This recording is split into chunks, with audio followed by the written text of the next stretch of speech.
En el lugar, como veréis, este año hemos hecho un pequeño cambio en el formato y en el contenido, porque si siempre hemos tenido conferencias individuales, este año, dado el tema que vamos a tocar, que hay que decir que ya no es de sesgo político como ha solido ser otros años, sino más bien relacionado con la ética y de plena actualidad, pues hemos decidido hacer dos conferencias por el método de mesas redondas para que haya un debate más fluido en el que luego todo el mundo podrá participar, ¿no? El tema, pues, el de hoy, que es el aborto concretamente, pues me parece que es de plenísima actualidad por cuanto se acaba de aprobar en el Senado, con una casi igualdad en los votos, pero finalmente ha sido favorable a la aprobación de la misma, de la Ley de Reproducción Sexual y Reproductiva y de la Interrupción Voluntaria del Embarazo, que es así como se llama. En la votación se decantó por el sí, con el voto del PSOE, el tripartito, PNV, con ciertas objeciones, BNG y algunos senadores del grupo mixto. En el lado contrario, pues hubo, ya os digo, 126 votos y parece ser que, dada el funcionamiento del Congreso, pues probablemente se va a aprobar en breves días o semanas. Por lo tanto, pues vamos a analizar desde dos perspectivas diferentes esta cuestión, la del aborto, llamado en Carrascosa clásicamente movido, que supongo que algunos lo habéis oído esa palabra, eufemística. Y nada más, vamos a presentar a los ponentes. En primer lugar, tenemos con nosotros a María Ángeles García Jiménez, que es licenciada en Medicina, tenéis por ahí el currículum, una amplísima experiencia y en este tema pues también una amplia experiencia por cuanto ha desplegado bastantes actividades. A su derecha, pues Tomás García López, profesor de Filosofía en Oviedo, con una larga trayectoria de publicaciones que también podéis consultar en el breve currículum que os he entregado. Y bueno, yo no tengo nada más que decir, simplemente que vamos a hacer una exposición breve, cada uno de ellos de su postura, debatirán y en el debate se podrá participar por parte de todo aquel que quiera. Así que pues, vamos a dar paso a María Ángeles primero y después Tomás. Bueno, buenos días y gracias por venir a todos. Bueno, un poco... Me parece que hay mucha gente, dado el tiempo como está. Gracias a los organizadores por invitarme y tengo que decir que yo no tengo mucha experiencia en temas estrictamente bioéticos. Mi experiencia de la ética tiene que ver con la investigación. Yo formo parte del Comité de Investigación y Ética del Hospital y bueno, lo que pasa es que no son temas que no son ajenos a mi condición de médico. Mi exposición, que espero que sea breve, si no pues que me corte el ordenador, va a versar más sobre el punto de vista de la salud, vamos, que es mi punto de vista, aunque claro tiene implicaciones éticas y por supuesto una postura, ¿no? Así que vamos a empezar. Y un poco, a mí me gusta empezar siempre por la definición, que todos seguramente conocemos, pero que la palabra aborto viene del latín abortus, que es el nacimiento.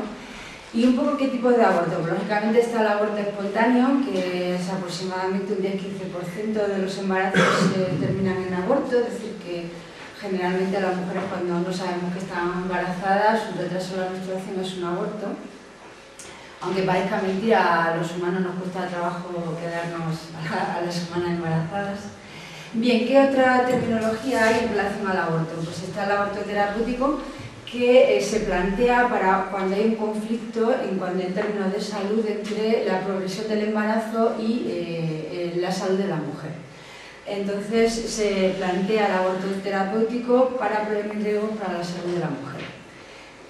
Luego está el aborto ético, que ocurre en caso de violación o delito sexual. El aborto eugenésico, cuando hay una malformación fetal o una enfermedad grave del feto que compromete seriamente la vida del futuro recién nacido. Y luego lo que conocemos como la interrupción voluntaria del embarazo, que cuando se plantea quizá más, también en otros supuestos también, pero quizá más los problemas éticos en relación al aborto, que es el aborto voluntario que se realiza en el periodo de embarazo en que el feto no es viable, se conoce como IVE, interrupción voluntaria del embarazo. Bien, planteado un poco los términos así de la definición, Hay que decir que el aborto no es un tema nuevo, aunque cíclicamente se plantea el debate sobre los problemas éticos y legales del aborto en función de que los países discuten sobre la legalización o no de determinados aspectos del aborto, ¿no? Es una práctica milenaria. A mí siempre intento hacer un referencia histórico porque me parece para situarnos en qué contexto nos movemos en el momento actual, ¿no? Como digo, es una práctica milenaria, tan antigua como la humanidad, ¿no? El primer texto que se conoce sobre el tema del aborto es un texto chino de 3000 años antes de Cristo, que plantea una receta sobre un abortivo oral ya en aquel momento, es decir, que es antiquísimo. En el mundo antiguo, greco-romano, pues era comúnmente practicado generalmente por médicos, ¿no? Habitualmente decidía la mujer. Pero bueno, desde el punto de vista legal, bueno, ahora entraremos en este tema, al ser una sociedad patriarcal decidía pues también los varones. Bien, Aristóteles, por ejemplo, lo defendía para regular la población, sobre todo sus textos en mujeres o en situaciones socioeconómicas, digamos, bajas o que había problemas de este tipo. Platón lo recomienda desde el punto de vista incluso médico, ¿no? Lo recomendaba a mujeres de más de 40 años.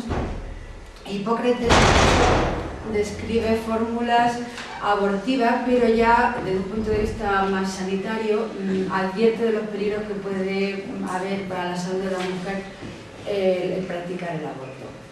Bien, la época desde el punto de vista legal o moral, podemos decir, era moral y religiosamente aceptado. Por ejemplo, desde el punto de vista legal, el texto quizá más antiguo es el Código de Hammurabi del a.C., donde hace referencia al aborto. Generalmente las sociedades patriarcales quien decidía era el varón siempre y cuando hubiera intereses económicos o políticos, ¿no? Pues sabemos que, por ejemplo, el matrimonio se planteaba siempre que hubiera algún componente que tuviera que ver con la herencia, ¿no? La concepción que domina también en Oriente, en Grecia y en Roma, es el que es pars viserum matris, es decir, que forma parte de la mujer, ¿no? Entonces, en una sociedad patriarcal, la mujer formaba parte, dependía del varón, y el vientre y el futuro fruto de su vientre también dependía del varón, de tal manera que, desde el punto de vista legal, quien indicaba o quien permitía el aborto pues era el padre, el esposo, o incluso era una cuestión de Estado, una cuestión política, ¿no? En el pueblo llano, pues era un poco la mujer la que decidía el aborto, ¿no? Digo que desde Mesopotamia hasta la Europa medieval pues prevalece el derecho de la propiedad del hombre sobre el fruto del vientre de la madre, ¿no? Sin embargo, el derecho romano no consideraba al nascitur como persona, aunque le reconocía el derecho a nacer. Por ejemplo, en el caso de que hubiera una ejecución, a la mujer posponían la ejecución hasta que daba luz, ¿no?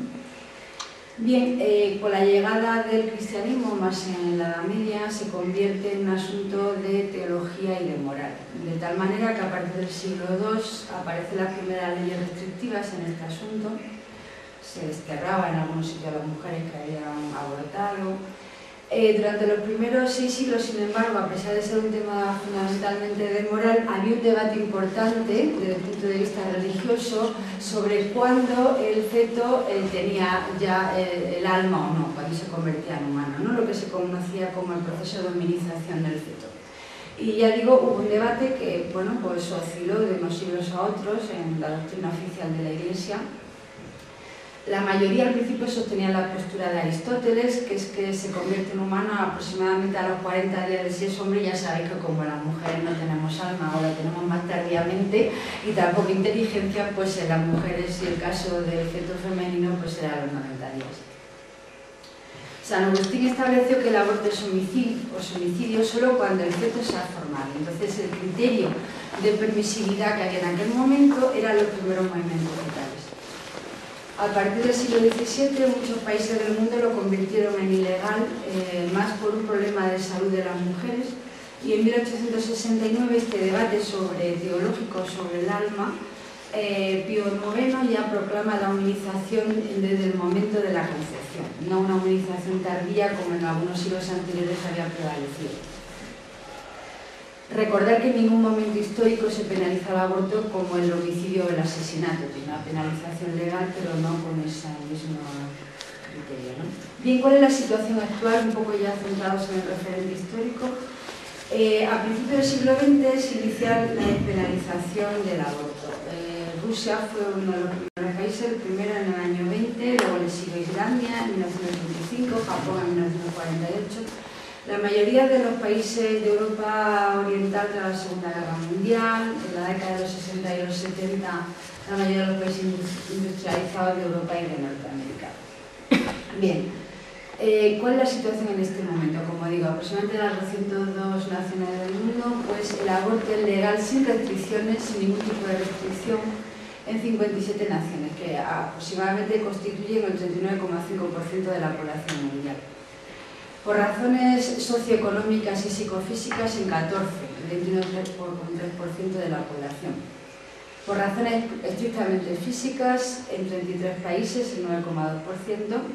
Por razones psicofísicas en 23, el 4,2%, y en casos específicos, es decir, con indicaciones específicas, como puede ser en caso de violación, en peligro de la vida de la madre, etc., en 66 países, que es el 25,3%.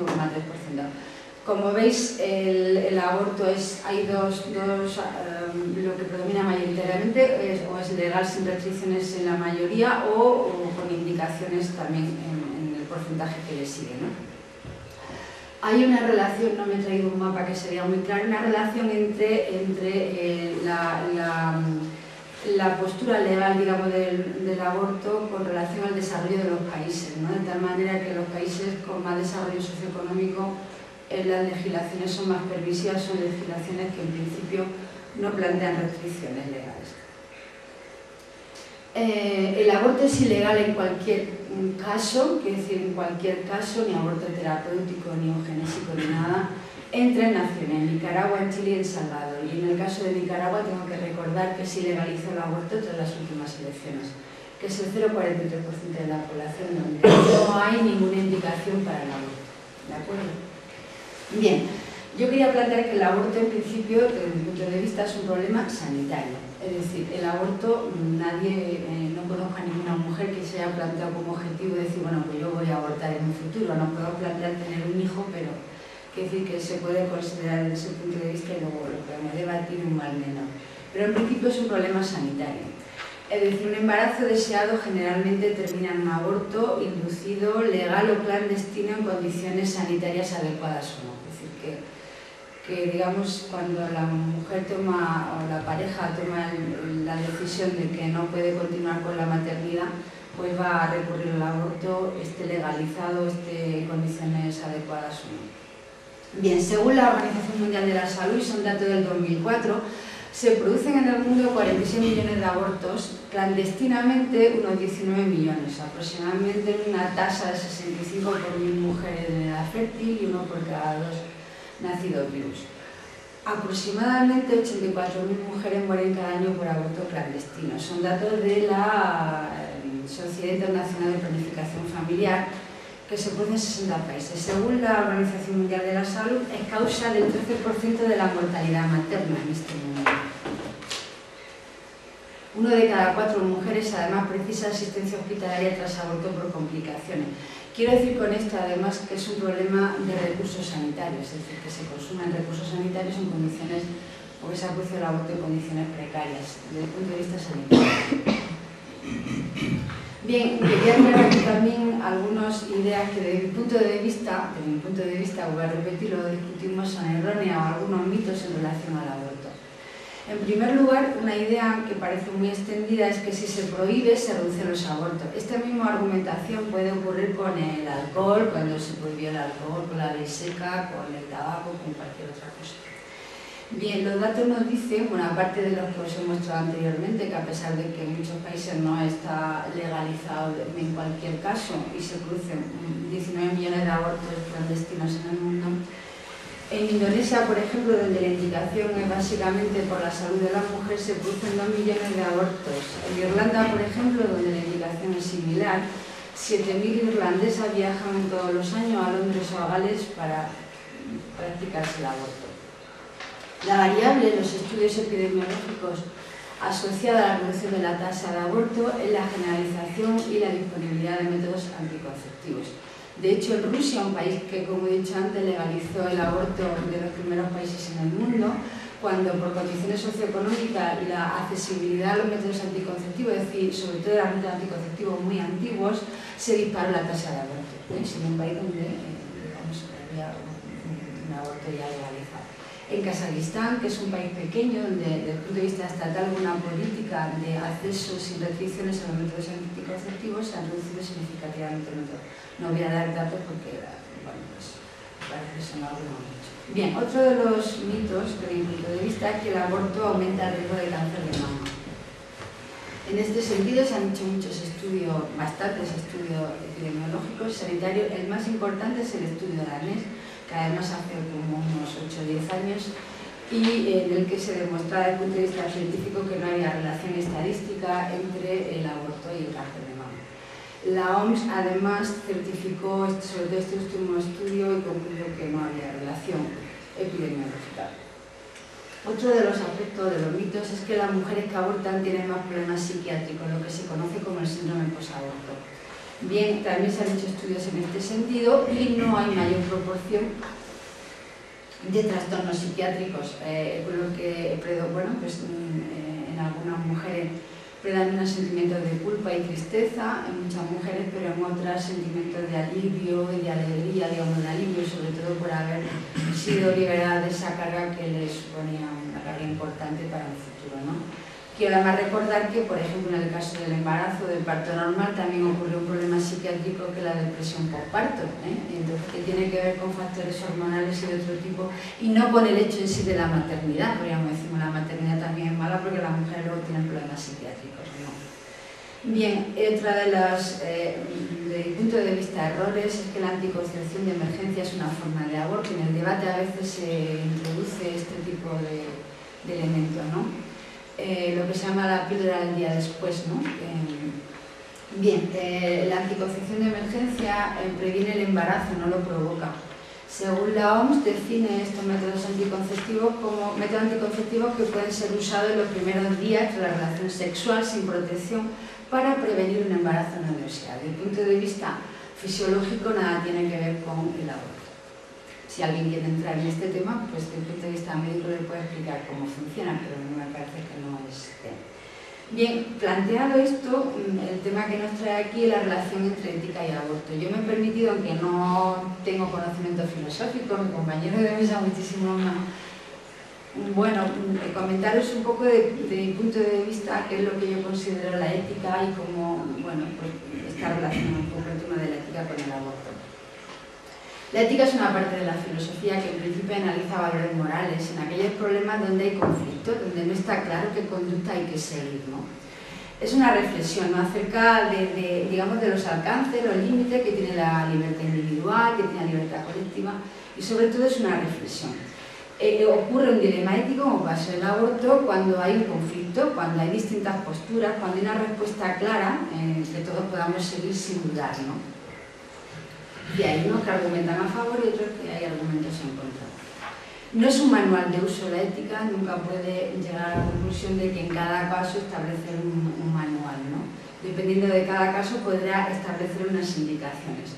Los comités de ética siempre lo que plantean son indicaciones de actuaciones y nunca obligaciones, ¿no? Y en ese sentido los códigos religiosos, incluso algunos códigos como el que tenemos los médicos, ¿no?, se llaman deontológicos, pero lo que establece son deberes u obligaciones que tenemos que cumplir, ¿no? Y es algo trasnochado. Por ejemplo, en los colegios de médicos, pues ya el código deontológico está ahí como digamos, un lastre histórico, pero lo que funcionan son las comisiones de ética que analizan los temas cuando hay algún conflicto, cuando se plantea la legislación del aborto, la eutanasia o algún conflicto ético en la práctica médica, ¿no? Y digamos, el código ético se basa más en lo que es analizar la acción en función del fin, lo que se conoce como un código teleológico. Bien, la primera cuestión ética que nos podemos plantear: ¿es malo o bueno abortar? Bueno no es en ningún caso, pero es malo abortar. Se trata de una pregunta ética porque, como decía antes, admite varias respuestas, ¿no?, que pueden ser correctas, no hay una única respuesta correcta. Depende de los valores, de las creencias, de los deseos, de las circunstancias de cada persona. Entonces, como veis, he puesto ahí 4 ejemplos que se dan en la vida diaria. Por ejemplo, pues el típico problema de una pareja joven, casada o no, que no tiene trabajo, la situación de crisis que tenemos en este momento y que queda embarazada, y que tener un hijo en ese momento sin recursos económicos, sin planes de vida, pues a lo mejor están estudiando, tienen una beca, un compromiso de ese tipo. Tener un hijo en principio no tiene recursos materiales y le supone un trastorno severo importante sobre los planes de vida, ¿no? Ahí, bueno, pues se podría plantear si es ético el tema desde el punto de vista personal o de pareja, la decisión de si debe de abortar la mujer o no.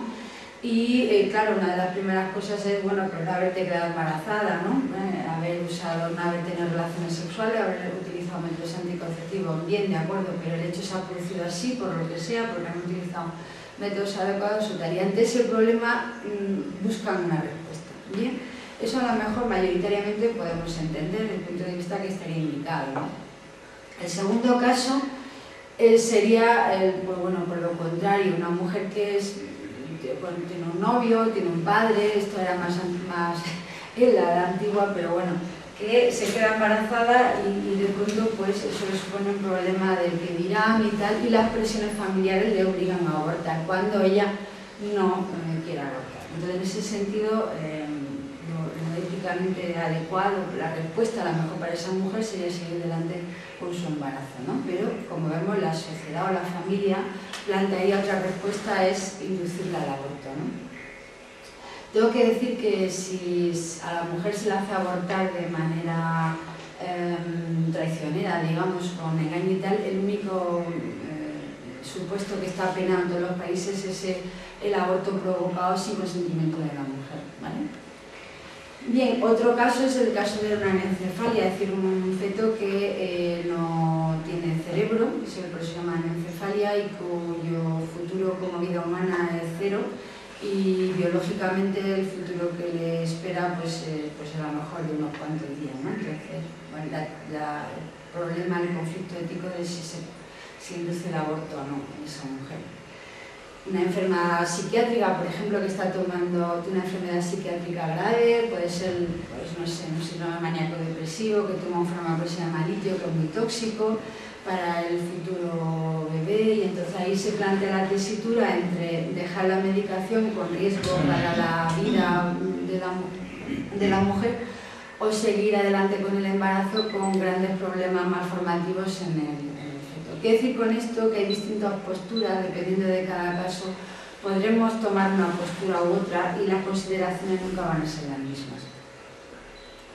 Bien, la decisión de abortar, digo, el aborto es un dilema ético, entran en juego valores como la libertad, la responsabilidad de la mujer o de la pareja.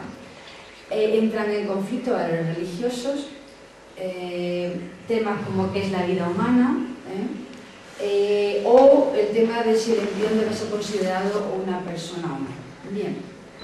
En primer lugar, voy a intentar introducir sobre estos aspectos el tema de debate. En primer lugar, uno de los temas que se plantea: ¿quién debe interrumpir el embarazo? En caso de que la respuesta fuera positiva, ¿no? O que nos planteáramos un aborto terapéutico, que parece que es más aceptado. ¿Quién debe interrumpir el embarazo? ¿Quién debe decidir? Bueno, si decide el Estado, se prohíbe su práctica, ¿de acuerdo? O sea, en los países donde la legalización del aborto es ilegal en cualquier caso y está restringida a determinados supuestos, ¿vale? Quien decide en ese caso es el Estado, cuándo se puede abortar o cuándo no. Bien, también puede decidir el médico, cuando es el Estado el que regula en determinados casos ligados sobre todo a la salud física o psíquica de la mujer, como por supuesto que tenemos en este momento en España, hasta que no se apruebe la nueva ley, donde el Estado delega en el médico que certifica que en esos casos la mujer puede abortar, pero quien decide es el médico, no decide la mujer. La otra posibilidad es la autoridad religiosa. En el país musulmán decide pues, la autoridad religiosa acerca de estos temas. Y luego el otro supuesto es que decida la mujer sola o en pareja, porque en todo caso es un problema, digamos, de la mujer, que decide la mujer. Bien, aquí entramos también en el tema del Estado, en un tema que parece que éticamente también es relevante, y es lo que tiene relación con la privacidad y el aborto. Es decir, en una sociedad democrática como la que estamos nosotros en este momento, ¿cuáles son los límites entre lo público y lo privado? Es decir, la reproducción, la anticoncepción, la vida sexual forma parte de la intimidad de cada uno, es decir, de la privacidad, ¿no? Entonces, uno de los problemas éticos es si el Estado, el médico, cualquiera puede entrar a legislar en ese terreno de privacidad en el que, digamos, nos movemos, ¿no? Porque son temas que todo el mundo sabemos que son muy íntimos y son privados, de la mujer o de la pareja, ¿no?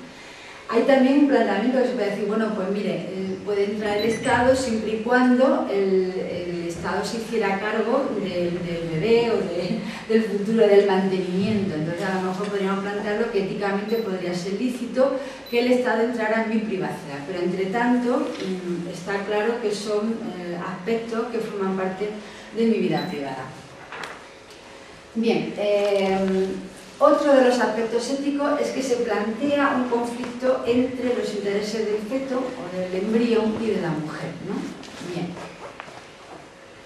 La pregunta sería, ¿debe primarse el derecho del feto prohibiendo el aborto en cualquier caso o en algunos supuestos? ¿Debe primar la libre decisión de la mujer, es decir, que las mujeres somos dueñas de nuestro cuerpo en cualquier caso, en cualquier momento, incluso en el momento del embarazo? Sería la otra postura, ¿no? Bien, en principio yo quiero traer aquí que la respuesta, estamos hablando de relación entre ética y aborto, la respuesta nunca tiene que ver con valores religiosos, la respuesta nunca tiene que ver con valores religiosos, que forman parte de otro campo, el campo religioso, que por supuesto también tiene sus valores morales y muy importantes. Pero en el debate ético no consideraremos los valores religiosos, por lo tanto los hay. Desde un punto de vista legal, la mujer es el único sujeto de derechos en este momento. En este sentido, podríamos decir que no hay conflicto. En este momento, la Constitución española, el Tribunal Constitucional, no considera el embrión una persona, sino un bien jurídicamente protegido. El embrión o el feto solo se convierte en individuo cuando nace, y es cuando nace cuando es titular de derechos fundamentales. Entonces, desde el punto de vista legal, ya digo, el conflicto que traía aquí como debate, como dilema ético entre el feto y la mujer, digamos, tal como tenemos ahora mismo la Constitución, pues, digamos, sería favorable a la decisión de la mujer. Bien. El otro aspecto en el dilema ético de enfrentamiento entre los intereses del embrión o el feto y la mujer es el punto de vista científico, que tiene que ver con el concepto de la vida. En este sentido, quiero decir aquí, y no voy a traer todos los trabajos que hay sobre el tema, porque si alguien tiene interés, luego lo puedo dar. Hay un alto nivel de acuerdo en la comunidad científica, aunque, como en todas las cosas científicas, no hay un acuerdo absoluto. La ciencia se caracteriza porque tenemos que ir criticándola progresivamente, no hay verdades absolutas. Bien, pero hay un alto nivel de acuerdo. La vida no tiene un único inicio, es un proceso. La vida solo se perpetúa. Digamos que es la capacidad de desarrollar la vida de forma individual y autónoma, es lo que entendemos como una vida humana, ¿no? Alrededor de las 14 semanas de gestación se termina de formar los órganos y los aparatos. Ese es un poco el criterio que hay desde el punto de vista científico. Se considera que la vida es propiamente humana, vuelvo a decir, desde el punto de vista científico, alrededor de las 23 semanas. ¿Y por qué alrededor de las 23 semanas? Porque se establece lo que se llama un criterio neurológico, neurofisiológico. Yo soy neurofisióloga, entonces puedo hablar un poco más extendidamente del tema y si alguien quiere, pues luego podemos entender. ¿Cuál es el criterio neurológico? Porque se forman las conexiones entre, digamos, el sistema nervioso y la corteza cerebral. La corteza cerebral es lo que nos da el carácter de humano, es donde reside la conciencia. Hay un debate neurofisiológico exactamente en qué circuito neuronal, y eso no está establecido, pero sí que está cuando se establecen las conexiones con la corteza cerebral. El inicio y el final de la vida humana depende de la corteza cerebral. En este caso es el mismo criterio que tenemos para la muerte. Habréis oído que, y forma parte de mi trabajo, cuando un paciente está en coma y le hacemos un electroencefalograma y no registramos ninguna señal eléctrica o de la corteza o de otros niveles, certificamos la muerte cerebral y a partir de ese momento se le considera muerto de otra manera, aunque tenga una máquina conectada que le permite seguir latiendo el corazón. Podemos desconectar y, bueno, se plantea sobre todo para el problema de donantes de órganos y así está. Es decir, en el tema de la muerte hay un criterio neurológico y en el tema de la vida también, que se establece alrededor de las 23 semanas.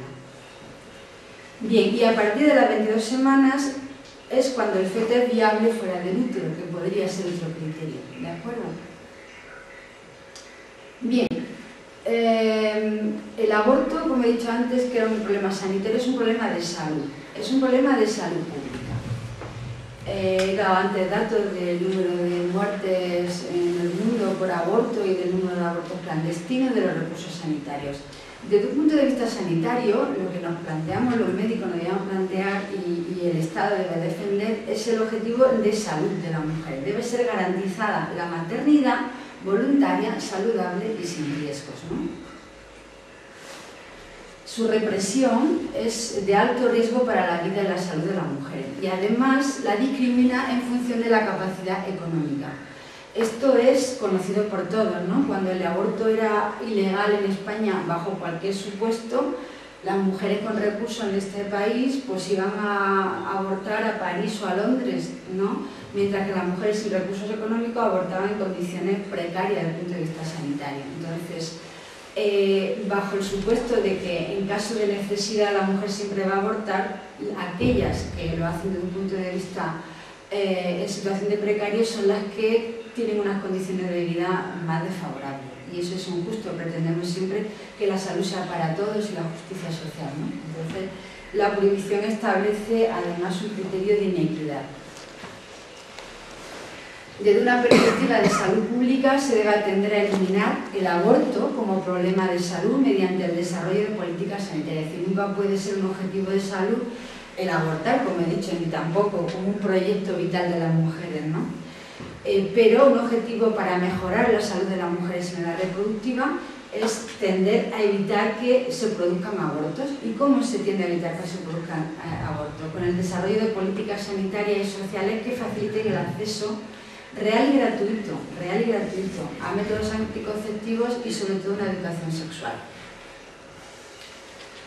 En España, por ejemplo, no es un dato que he traído, donde el aborto es legal en determinados supuestos, en los últimos años, básicamente en los últimos 2 años, cuando se hacen las estadísticas sobre el número de abortos que se producen en España, ha habido un repunte en el aumento de abortos en mujeres con condiciones socioeconómicas más desfavorables, sobre todo población inmigrante, y en población muy joven, es decir, mujeres por debajo de los 20 años, que tiene que ver con el uso de los métodos anticonceptivos. En esta población hasta un 40% tiene prácticas sexuales sin ningún tipo de método anticonceptivo, o con métodos anticonceptivos no seguros.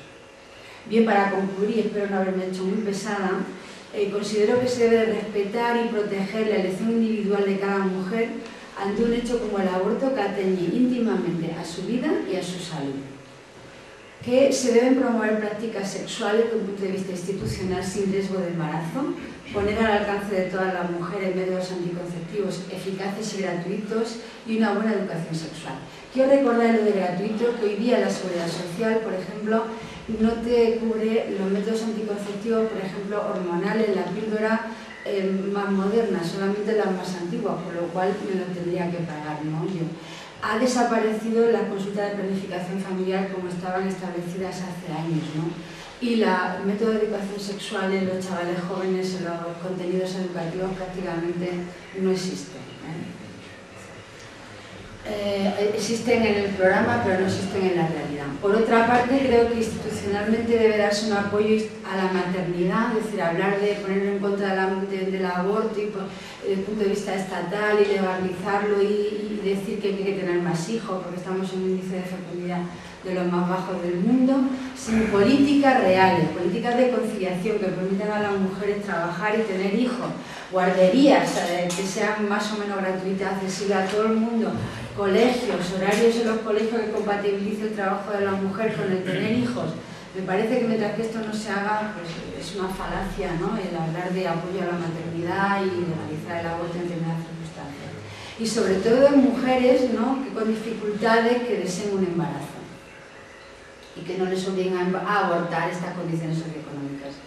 Y a nivel social, me parece que estamos en una sociedad democrática y que temas como este, como cualquiera, debe de primar, es un debate un poco viciado, es un debate con enfrentamiento grande en el que se nos ha olvidado que estamos en una sociedad democrática y debe primar el respeto a la diversidad y la pluralidad. Yo he planteado aquí una postura, Tomás planteará a lo mejor otra, muchos de los que estéis aquí tenemos distinta, pero a fin de cuentas, como he dicho, el debate ético se basa en la reflexión. Yo he dado una respuesta al tema del aborto, él puede dar otro, pero ninguna es mejor o peor. El Estado al final tendrá que regular, yo creo que tiene que regular en función de los intereses de las mujeres, sobre todo los intereses sanitarios de las mujeres, pero a partir de ahí cada uno tiene una postura y evidentemente a la hora de que se enfrenten las mujeres a la decisión de si debe abortar o no es una decisión individual y absolutamente respetable, ¿de acuerdo? Que no obliga a nadie, por otra parte.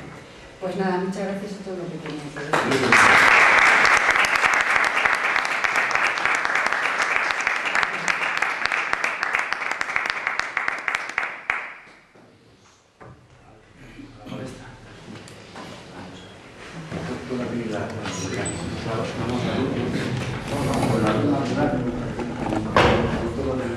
Buenos días, y mis primeras palabras son naturalmente agradecimiento no solamente a esta institución de encuentros del lugar, sino la acogida que hemos tenido tanto mi mujer como yo en el pueblo, vamos, la familia de Iván y el resto de la gente que ahora mismo está aquí presente.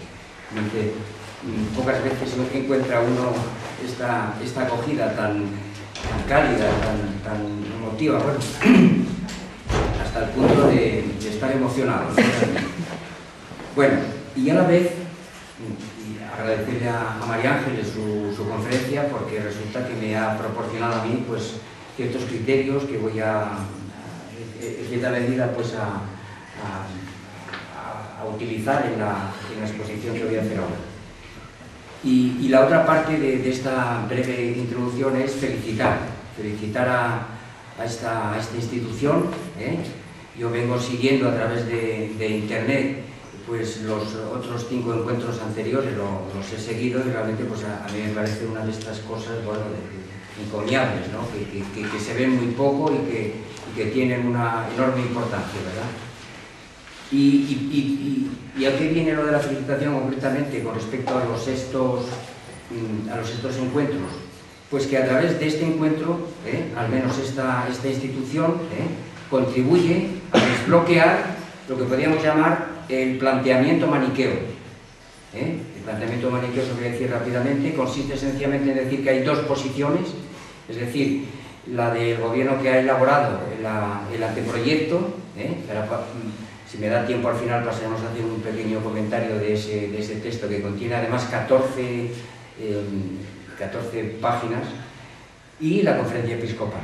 Y entonces una especie de maniqueísmo, de una especie de enfrentamiento entre progresistas y conservadores, y pues el gobierno tiene la bandera del progresismo con esta norma y la conferencia episcopal pues es la cosa retrógrada que se remonta. Un inciso. Ha venido un representante de la Iglesia Católica que es un sacerdote que luego vendrá. Bueno, dos, nada. Han venido refuerzos. Pues luego, que si hubieran venido antes se hubieran incorporado a la mesa, hay que decirlo. O sea, esto es un debate que no viene viciado en absoluto. O sea, que luego hay que intervenir todos los frentes. Muy bien, perfecto. Y sin embargo... Una cosa, eso de representante, todo lo que es cristiano. Bueno, pero de representantes de una... bien. Pertenecientes a la institución. Esto no es... Bien. Entonces, efectivamente, esas dos instituciones, el gobierno socialista actual y la Iglesia Católica, presentan una bioética sobre el aborto y resulta que no son las únicas bioéticas de las que se puede hablar. Yo precisamente en el año 98, en unos encuentros en Gijón que se titulaban precisamente Bioética, y yo presenté una comunicación en relación al aborto, la polémica del aborto en España. Y entonces allí me atreví, lo que pasa es que no lo he escrito, esa es otra de mis defectos o de mis precariedades, pues yo presenté un modelo según el cual las posibles bioéticas sobre el aborto podían ser 16. Es decir, lo que llamamos nosotros, pues, el hipercubo, lo que yo llamé en aquel momento el hipercubo del aborto. Yo acababa de leer el sentido de la vida del profesor Bueno, y él había aplicado precisamente esta estructura de clasificar las cosas en la idea de persona, en la idea de derechos humanos.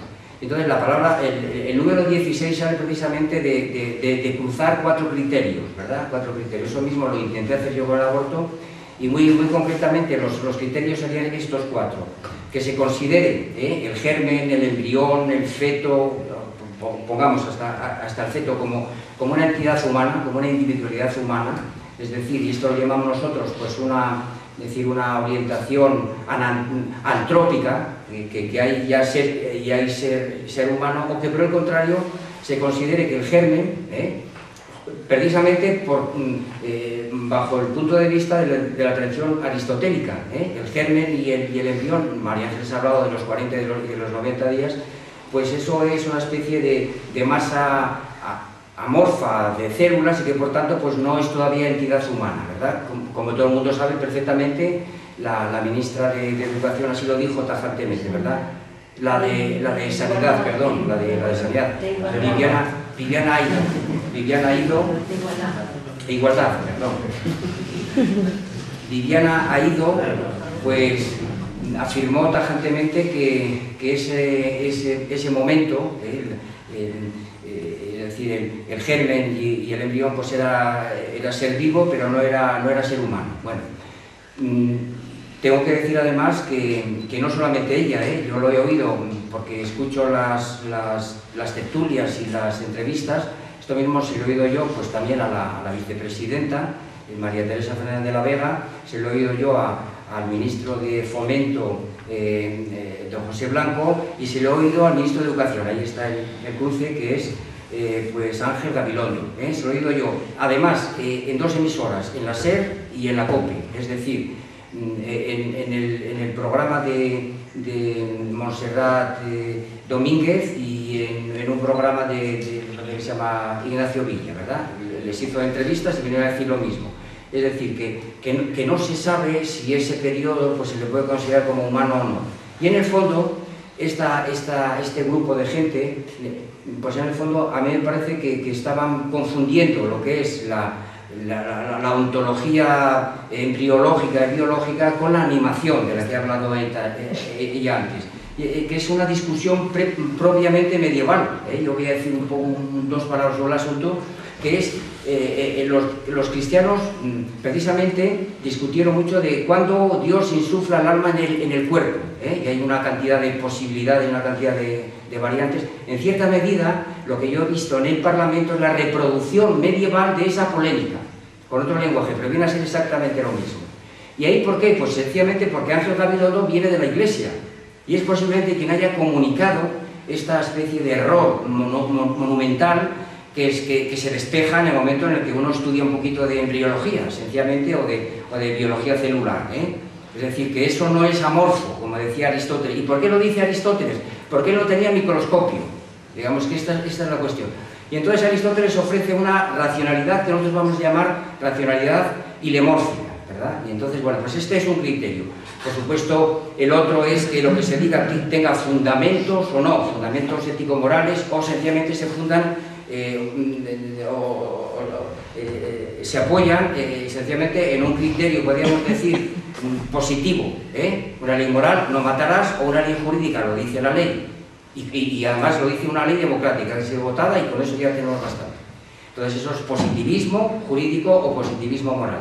Nuestro punto de vista, por el contrario, pues tiene intentos, ¿verdad?, pues de fundamentarlo precisamente desde criterios éticos, que íbamos a hacer una especie de defensa del fundamento del no al aborto, precisamente por fundamentos éticos, pero que no son religiosos, no es el no matarás, es otra cuestión que voy a intentar exponer ahora. Por tanto, de lo que ya vengo dicho yo aquí ahora, esencialmente ya nos salen 4 posibles bioéticas sobre el aborto, porque precisamente lo que yo le he escuchado a María Ángeles con tantísima atención, yo me doy cuenta que su punto de vista, su bioética, difiere bastante de la bioética del Ministerio de Igualdad. Sobre todo he prestado muchísima atención en el aspecto o el criterio formal que utiliza del sistema nervioso.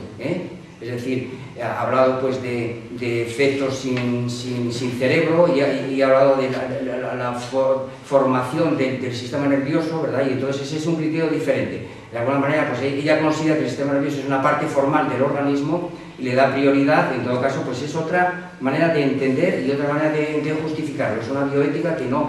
Con lo cual, dicho rápidamente, ya con esto tenemos 4 posibilidades. Es decir, la del Ministerio de Igualdad y el gobierno socialista, la conferencia episcopal, el punto de vista de María Ángeles, que ahora mismo no me atrevería yo a catalogarla dentro de estas 16 posibilidades, y la que vamos a ofrecer nosotros, que es la bioética materialista, con fundamento ético, Y entonces, claro, ya son 4, hasta 16 faltan 12, ¿verdad? No voy a hacerlo ahora, porque lo que quiero es hablar de otros asuntos, ¿verdad? Y en todo caso prometo que esto, pues, como lo tengo ahí en las carpetas y demás, pues tiene que salir y cuando me decida a perder, como dice mi compañero Javier Delgado, cuando pierda miedo a la máquina, porque yo cuando me siento delante del ordenador, aquello me parece un numen, ¿verdad? Le tengo miedo. Y Javier me dice, hombre, que no es un numen, caramba, que es una relación radial con el ordenador, venga, hombre, y bueno, es una cosa tremenda. Yo como soy de la generación de la máquina de escribir, pues realmente me está costando, pero bueno, prometo que esto saldrá adelante. Bueno, dicho esto entonces, bueno, también tengo que decir que aquella exposición que hice yo en el año 98, pues venía precedida de la anterior ley, de la despenalización, pero además, sobre todo, yo me fijé muchísimo en el recurso que puso el Partido Popular, la primera sentencia en la que estaba García Pelayo, de director del Constitucional, que hubo empate, pero su voto, pues, y que sobre todo lo del cuarto supuesto dio más vueltas, y después ahí también intervino de manera decisiva en el siguiente empate, pues, este hombre, Tomás y Valiente,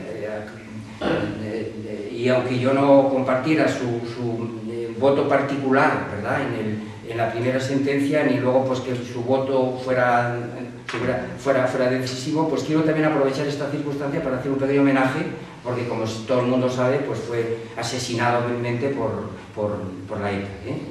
Bueno, entonces, digamos que en aquella época, como hubo muchos votos particulares, pues realmente cada uno de ellos tenía una bioética, es decir, tenía una bioética, y me dio a mí un juego tremendo para justamente rellenar esas 16 posibilidades. El tiempo ha cambiado y ahora mismo pues tengo mucho más material y yo prometo hacerlo y bueno, aunque tenga otras cosas en el tintero, pues está... Bueno, entonces lo que yo voy a decir aquí ahora, la cuestión del aborto, pues que es una cuestión polémica y poliédrica, es decir, que cabe, ya lo ha dicho María Ángeles, aquí hay muchas personas, pues seguro que de esas 16 posibilidades pues saldrán muchas aquí a reducir, y por tanto eso no es posible llegar a un acuerdo. Podemos consensuar algunas cosas, pero acuerdo total es imposible, y por tanto no hay una bioética universal, hay muchas bioéticas. Y mi punto de vista es que eso se puede incluso clasificar, y yo me atrevo a cuantificar esas bioéticas en el número de 16, por lo del IPQ, porque ya he hablado de algunos criterios. Bueno, pues faltaría pues el criterio antropológico, lo que nosotros llamamos el espacio antropológico, y el criterio, podríamos decir, pues la fuerza de obligar, y entonces pues ahí salen esas posibilidades. Bueno, pero que es que mi intención es ofrecer la cuestión del aborto o la casuística del aborto, pues sencillamente apuntalando la tesis de nuestro maestro, el profesor Gustavo Bueno, y muy concretamente pues la tesis que él defiende en el capítulo 14 de su último libro, pues el fundamentalismo democrático. En el fondo lo que vengo a hacer es apuntalar eso. Utilizo la palabra apuntalar y esta la he encontrado perfectamente sugerida pues en el último trabajo de Lino Camprubí, que dice un trabajo precioso, además aprovecho para decirlo, en donde él hace apuntala en la teoría de la esfera del profesor Gustavo Bueno, a propósito precisamente de la revolución industrial, por tanto tiene que ver con la ciencia, y del imperio español. Entonces a mí me pareció una manera de presentar su trabajo tan aguda que yo realmente pues la he escogido para decir que yo vengo a apuntalar eso.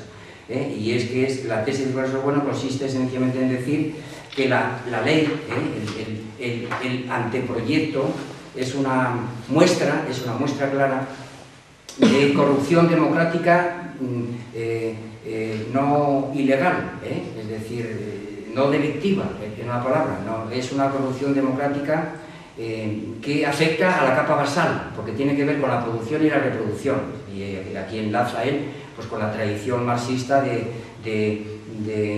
Engels, en la versión de la familia, los motores de la historia son la producción y la reproducción. En el momento que toquemos la reproducción, de hecho María Ángeles también ha apuntado esto, que precisamente el aborto, que además yo voy a decir ahora, es la alternativa al infanticidio, en una palabra, pues, y que tiene que ver con la población, con el control de natalidad. Esto, digamos que es el segundo aspecto que voy a tocar yo y que tiene que ver pues, con la antropología, y que es un asunto... Y precisamente desde este enfoque antropológico, la idea de progresismo y la idea de conservadurismo, pues hay que retocarla, porque no es progresista el que de alguna manera defiende posiciones que son propias del salvajismo o de la barbarie. Y entonces que nuestro tiempo pide otras posibilidades desde un punto de vista antropológico que van por la vía de la anticoncepción, sencillamente. Y en esto, naturalmente, nuestra bioética se separa de la bioética de la conferencia episcopal, que ve con cierto recelo los anticonceptivos, ¿verdad? Como la cosa ahí, como veis, se complica por toda la... Muy bien, pues este es el asunto. Y entonces, como resulta que la cuestión del aborto es poliédrico, tiene muchas aristas, tiene muchos asuntos, pues ¿por dónde empezar? El profesor Bueno pues incluso nos remite a 12, 13, 14 aristas. Yo voy a remitirme a 3, vamos, y si me da tiempo 4, pero es imposible hacer alguna más. Y entonces, ¿por dónde empezar? A mí me ha parecido que la fórmula más rápida para ir directamente al grano, pues es, digamos, lo que podríamos llamar la embriología zoológica, Y además aquí, pues apoyarme en el texto al que se ha remitido precisamente, pues eso, María Ángeles, que es el texto de Aristóteles. Esto que voy a hacer yo ahora, que son breves lecturas de pequeños fragmentos, precisamente para que suene aquí la voz de los en vez de las diapositivas, pues son los textos directos. Es decir, que yo me he tomado la libertad de ofrecer esto mismo en eso, pero no, mejor la gente luego cuando haya escuchado esto que yo digo, si tiene interés en tenerlo en su casa, pues nada, que lo coge con toda la libertad y ya está. El texto está sacado de su obra monumental, y ya sabemos que Aristóteles, la mitad de su obra es dedicada a la zoología, y entonces, además de hacer pues eso, hacer una clasificación que tuvo vigencia hasta el siglo XVIII, hasta que Linneo le dio otro enfoque completamente, en vez de ontogenético, pues filogenético, y en vez de pues esencialista, pues desde un punto de vista fisiológico, ¿verdad? Y descubriendo pues errores que había cometido Aristóteles. Sobre la investigación sobre los animales, en el libro séptimo hay un apartado, señales del embarazo, y donde Aristóteles pues dice exactamente lo siguiente: cuando las mujeres han quedado embarazadas, esto se deja notar sobre todo en los flancos, y dice, pues en algunas mujeres enseguida se ensanchan, y el hecho es principalmente notable en las delgadas y en la región inguinal. Ahora bien, en los embriones de sexo masculino su movimiento se nota del ordinario más hacia la derecha, alrededor de los 40 días. Y cuando se trata de embrión femenino, a la izquierda y en torno a los 90 días. Bueno, a mí me interesa hacer referencia a otro pequeño detalle, y es este, ¿verdad? También hacia ese momento el embrión empieza a definirse. En cambio, antes es una masa de carne informe. Se llama derrames, y habla del aborto, que es lo que María se llama los abortos naturales. Se llama derrames los abortos que tienen lugar los 7 primeros días y los que se producen desde entonces hasta los 40 días, pérdida de un hijo. Este es un asunto importante. Pues bien, cuando un embrión del sexo masculino sale del vientre materno a los 90 días de ser concebido, si se echa en un medio cualquiera, se disuelve y desaparece. Pero si se le introduce en agua fría, se cuaja dentro de una especie de membrana. O sea que él realmente ya tiene ahí una concepción embriológica y ofrece una... Bueno, y además se pueden apreciar órganos y también el miembro viril, los ojos, son grandes como ocurre en los demás animales. Bueno, pero esta posición que también comentó María Ángeles, de esta embriología diferencial, pues resulta que no es verdad que Aristóteles sea machista, porque miren ustedes lo que dice a continuación. Bueno, dice, en cambio, todo feto de sexo femenino abortado dentro de los 3 meses aparece generalmente como una masa no articulada, o sea que él sigue con lo del este amasijo de células que se lo oí yo decir pues a algunos comentaristas, ¿no? que eso no tiene forma. Pero si el embrión ha alcanzado el 4.º mes, aparece ya diferenciado. O sea que aquí habla, como vemos, podemos decir, de plazos, de fases, esto es. Pero fíjense ustedes lo que dice un poquito más abajo. Pero una vez nacidas, las hembras flanquean más rápidamente las etapas de la adolescencia, de la edad madura y de la vejez. Y sobre todo, las que han tenido un número mayor de partos, como hemos dicho. O sea que una vez que se ha producido el nacimiento, y entonces el infante ya se echa a hablar, bueno, el infante es el que no habla, pues precisamente es el niño que empieza a hablar, pues entonces las niñas adelantan a los niños. O sea que Aristóteles tampoco era ni mucho menos una de estas. Son de estos mitos que corren por ahí, no, sencillamente él, por un procedimiento experimental, cuando se mete un feto en un agua fría, caliente, etcétera, pues se aprecian estos asuntos. Y decir que la embriología de Aristóteles pues es simplemente morfológica, lo que él veía, no tenía microscopio. Hasta tal punto el hombre comete errores que cuando hace la clasificación de los animales por su manera de nacer, pues cuando llega a los moluscos no cefalópodos, pues entonces pues no sabe cómo nacen. Y dice, bueno, pues igual nacen del limo.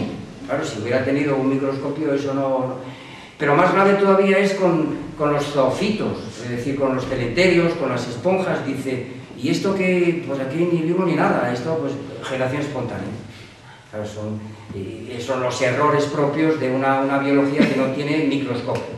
Bueno, yo tengo que decir que la posición de Aristóteles fue muy importante a la tradición eclesiástica, y no al revés. Es decir, que las polémicas sobre cuándo se insufla el alma tienen que ver con un arranque pues, de carácter aristotélico. Y entonces no son cuestiones religiosas, es al revés, es que la religión católica, que siempre se ha acomodado a los tiempos, pues de alguna manera durante toda la Edad Media estuvo en consonancia con el racionalismo y lemórfico.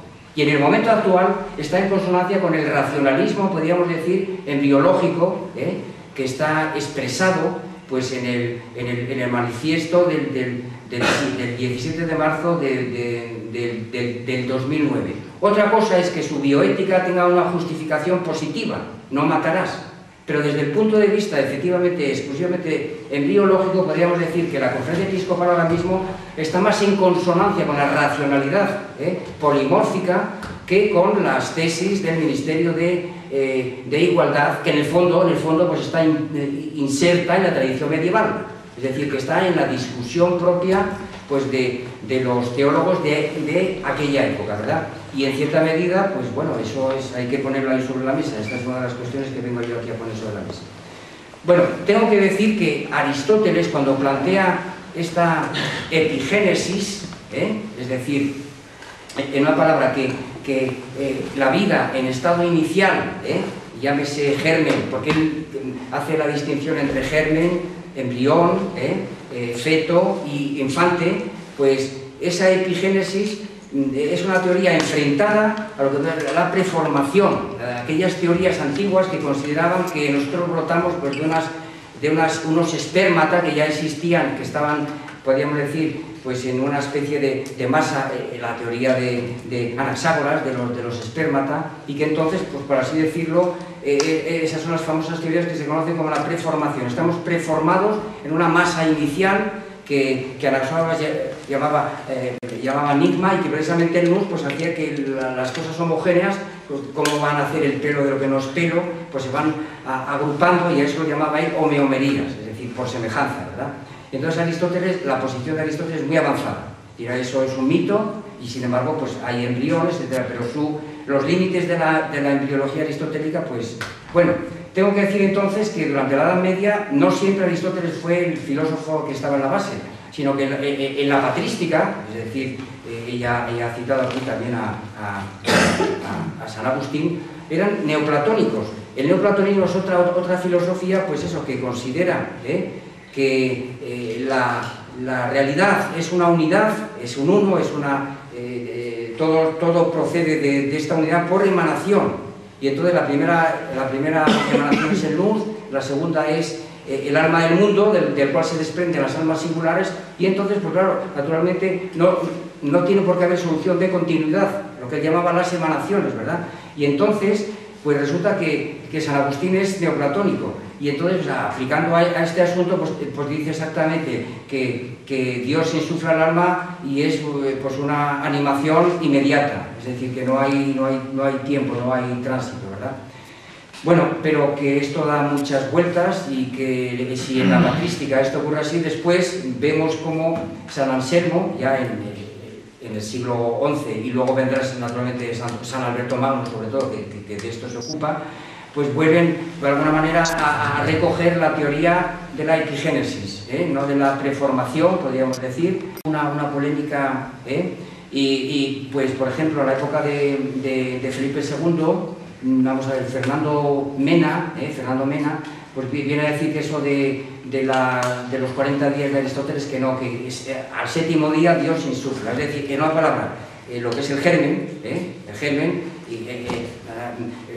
termina el germen y empieza el embrión, pues digamos que ya justo cuando empieza el proceso del embrión, pues Dios insufla el alma en lo que sería el embrión, o sea que los embriones ya estarían animados, ¿verdad? Hay un profesor de la Universidad de Lovaina, a ver si me acuerdo, Tomás Cien, que dice, no, ¿qué 7 días? Pues cigoto, 2 días, 3, bueno, y vuelve casi pues a la teoría de San Agustín, pero no como una preformación, sino sencillamente por la acción voluntaria de Dios sobre ese caso particular, pero no porque vengan de una masa inicial. Bueno, y incluso hasta tal punto era propio esto, que ya en la época de Felipe IV, a ver si me acuerdo, era Jerónimo Florentino, llega a decir, bueno, hasta tal punto esto es verdad, bueno, y hay otro personaje importantísimo, que es un filósofo y un médico judío, Cardoso, pues viene también a fundamentar estas, o sea que también la religiosidad judía también entra en este asunto. Bueno, este autor florentino, Jerónimo Florentino, dice hasta tal punto Dios insufla el alma en los gérmenes que hay que bautizar los gérmenes, precisamente para que no vayan al limbo. Y es una polémica, realmente lo de los plazos, etc. Es una cuestión que recorre prácticamente toda la... Bueno, pero en el siglo XVIII la filosofía de alguna manera se vuelve preformista, y grandes filósofos como por ejemplo Malebranche, Leibniz y Wolff, el maestro de Kant, pues son preformistas, vuelven otra vez a esta teoría, olvidándose de Aristóteles y pues volviendo otra vez a la teoría de Anaxágoras, bueno, porque hay sobre todo Leibniz y las mónadas, pues eso tiene mucho que ver con las homeomerías de... Bueno, Entonces, como vemos, esto es una cosa muy... bueno, ya finalmente, pues el último autor del que vamos a hablar aquí, rápidamente. Gaspar Federico Wolff, en el 1759, vuelve otra vez a implantar la epigénesis aristotélica, que pasa pues, por todos los trámites, podríamos decir, y por todas las instituciones, tanto religiosas como no religiosas. Y ya desde el siglo XVIII, la embriología de Aristóteles acomodada, adaptada, y naturalmente cuando viene el microscopio, pues ya se produce una gran revolución y las cosas hay que plantearlas de otra manera, ¿no? Y aquí es donde yo, pues, recurro, ¿dónde lo he dejado? Mi texto. Aquí. Madre mía. Y aquí es donde yo entronco el capítulo 14 del profesor Gustavo Bueno, es decir, la ley de plazos del aborto. Su tesis es sencillamente antiabortista y su fundamento es de carácter ético, pero tiene también una base de carácter embriológico, ¿verdad? Y entonces, pues, el fragmento que yo he cogido, que se lo dejo ahí para que ustedes después le echen un vistazo, pues sería este, ¿verdad? Un siglo más tarde ya se constató que este nuevo ser, inmediatamente después de la fecundación del óvulo por el espermatocito, era cualquier cosa menos un compuesto amorfo. Esto naturalmente lo dice en función, pues eso, de la genética, de la biología celular, etc. No es una cuestión amorfa. Y entonces empiezo a dar aquí unos datos, unos detalles que los toma naturalmente de un manual de embriología. Dice, al segundo día, ese germen amorfo se ha dividido ya en dos células llamadas blastómeros. Bueno, en el cuarto día, el conjunto de tales blastómeros constituyen ya una mórula. Más adelante, pues se pasa de la mórula a la gástrula, a las hojas blastodérmicas. Al final del primer mes se percibe ya el corazón. Claro, esta es otra parte formal. El cerebro lo es, pero el corazón también es una parte formal y que no se puede separar. Vamos, sencillamente, aunque sean entidades que tienen sus autonomías, etc., pues el organismo no puede vivir sin cerebro, pero tampoco sin corazón. Aunque el criterio del cerebro, desde el punto de vista de la bioética, sirve, por ejemplo, para discriminar a las siamesas, a las hermanas siamesas, ¿no? Por ejemplo. Bueno, él va avanzando y dice, al final del primer mes se percibe ya el corazón en desarrollo. En la séptima semana se desarrollan las terminaciones nerviosas. Entre la séptima y la octava semana, es decir, los 40 días de Aristóteles y Santo Tomás, incorporó esta doctrina al pie de la letra, y no al revés. Por lo tanto, podríamos decir que lo de los plazos tiene que ver, es una concepción aristotélica, no es eclesiástica. La Iglesia tomó la doctrina de Aristóteles porque le parecía a la Iglesia que era la racionalidad sobre el asunto, lo que llamamos nosotros racionalidad ilemórfica. Bueno, para los que no están habituados a la idea a las ideas filosóficas, el ilemorfismo sencillamente es un término griego que significa gilé, morfé, materia y forma. Y Aristóteles lo toma de la técnica, es decir, cuando un alfarero moldea el barro es la materia, la forma es la forma que da él. O un escultor que del mármol, que es la materia, pues le da la forma, ¿verdad? Entonces Aristóteles lo aplica esto al embrión y dice, la materia es la mujer, la forma es el hombre. Es decir, el óvulo es la materia y el hombre, pero precisamente como está en estado de potencia, pues hay que esperar un tiempo para que se produzca la conformación, de la misma manera que un escultor tarda un tiempo desde que coge el mármol hasta que le da forma y entonces lo convierte, ¿verdad? Bueno, por tanto, desde esta perspectiva de carácter, podríamos llamar, de biología celular, de teoría genética, el genoma humano, ¿verdad? Pues entonces por eso Bueno dice que hay un proceso de continuidad y que ya hay individualidad corpórea desde el momento de la fecundación. Es decir, que el cigoto ya marca, por así decirlo, la individualidad corporal. Ya están marcadas ahí, digamos, los caminos, la ruta. El genoma humano ya está ahí. Es decir, que no se trata de una cosa amorfa, sino que es germen humano, embrión humano, feto humano e infante humano. Es decir, que no, la consideración antrópica es muy fuerte en el profesor Bueno.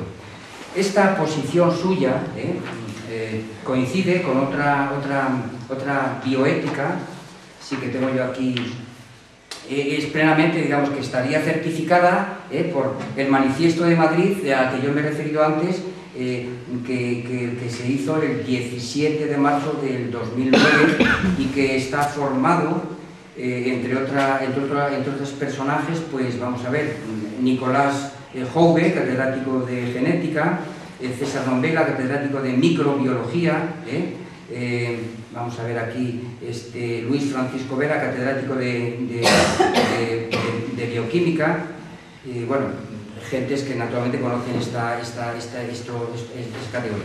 Y aunque nuestro punto de vista no puede coincidir con todo el manifiesto, porque se trata de otra bioética, también habría que clasificar dentro de esas 16, compartimos plenamente el apartado A, por el cual ellos se manifiestan contra la ley de plazos del aborto. El apartado A dice: existe sobrada evidencia científica de que la vida empieza en el momento de la fecundación. Los conocimientos más actuales así lo demuestran.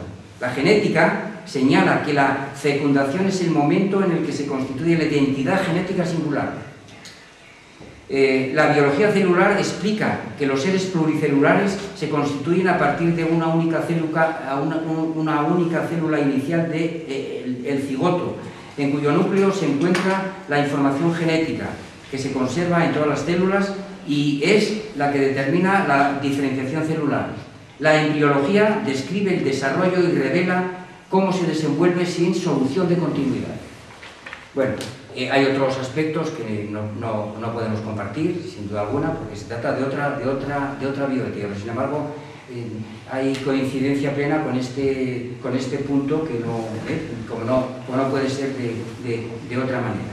Bueno, de manera que nosotros ya tenemos ahí una noción fundamental, ¿verdad?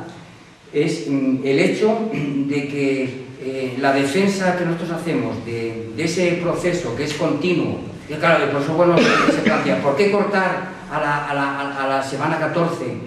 María Ángeles ha ofrecido un criterio, lo del sistema nervioso, pero si resulta que la palabra preformación y epigénesis, pues de alguna manera son la misma cosa en un proceso que es continuo, ¿por qué cortar en una semana y no en otra? ¿Por qué no antes o no después, cuando ya estamos hablando de individuos corpóreos, en estado germinal? Porque es que realmente el niño nacido, el infante necesita cobijo. O sea, eso que María Ángeles ha llamado hace un momento, pues el concepto de viabilidad es completamente imposible al margen de una matriz social, que es naturalmente que la madre amamante al niño y le dé cobijo, y entonces si no hay en absoluto continuidad.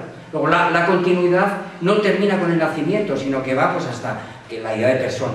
Por supuesto, un feto no es una persona, pero es un ser humano, y que tiene ese componente continuo, que es el que nosotros tratamos de defender, no en nombre de una norma positiva religiosa, sino en nombre precisamente de una norma ética, que es a la que vamos a partir ahora.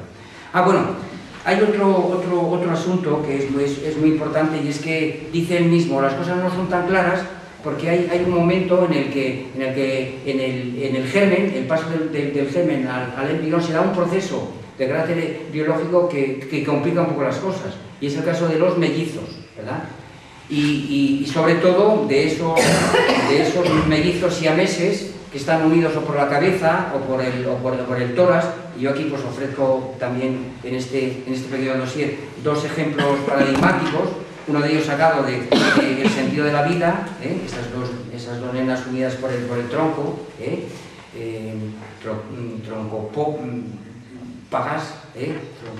troncópagas, y estas otras dos mujeres, pues guatemaltecas, unidas por la cabeza, pero sin embargo tienen dos sistemas nerviosos, ¿verdad? Y pues hay un criterio, y entonces pues hay un asunto importante. Concretamente aquí hay un alumno, bueno, un compañero nuestro de nuestra tendencia, también discípulo de Gustavo Bueno, que ha presentado, podríamos decir, una bioética diferencial con respecto a la nuestra. Me refiero a David Salvador González, la clonación, la anticoncepción y el aborto en la sociedad biotecnológica. Él también es biólogo, y que precisamente se centra en el caso particular de que en ese proceso del paso del germen al embrión, todavía la singularidad no estaría concretamente determinada en el caso de los siameses, ¿verdad? Y entonces él llama eso una posibilidad totipotente, y entonces pues que dice él que por lo menos en el proceso del embrión pues es posible el aborto, es posible la píldora del día después. Esta es su tesis fundamental. El profesor Bueno le replica diciendo que hay un par de errores en su exposición. El primer es que no se puede generalizar una cosa que ocurre, que son casos particulares a todos los casos. Es decir, que gemelos y siameses pues no hay, naturalmente hay, pero es un porcentaje. Y luego, en segundo lugar, que está sustantivando precisamente el germen. Y en todo caso lo que viene a decir el profesor Bueno es que en esa estructura totipotente pues había dos individuos, es decir, todavía más índice, para conservarlo, porque no se trata de un individuo sino de dos.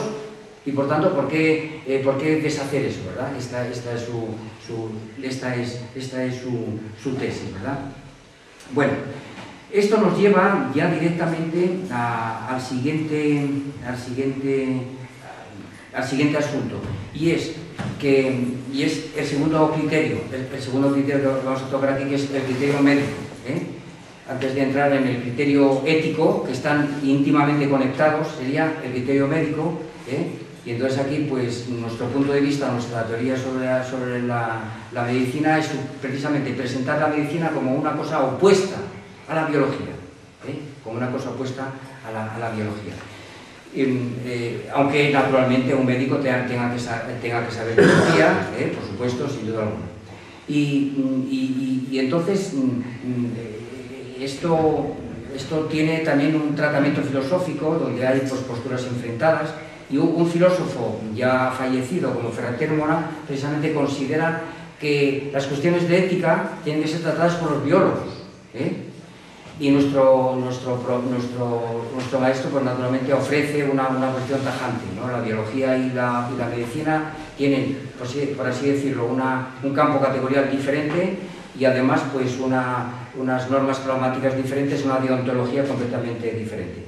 Leo, aquí está un simple fragmento donde José Ferrater Mora pues, nos dice en su libro Ética aplicada del aborto a la violencia, nos dice lo siguiente: en una frase muy citada y debatida, el sociólogo Wilson ha escrito: tanto los científicos como los humanistas deberían considerar la posibilidad de que haya llegado la hora de sacar por un tiempo la ética de manos de los filósofos y biologizarla, de que sean los biólogos los que hablen de cuestiones de ética. Y un poco más abajo nos dice: se entienda como se quiera, es cierto que si bien la ética no ha estado siempre exclusivamente en manos de los filósofos, estos la han manoseado tanto y por lo común tan fuera de contexto, dentro de contextos tan enrarecidos, que no parece nada mala idea que los biólogos, por lo menos algunos, se ocupen por lo menos un rato de ello. O sea, que esta es una posición, como vemos, de hacer dejación, podemos decir, ética y entregárselo a los biólogos.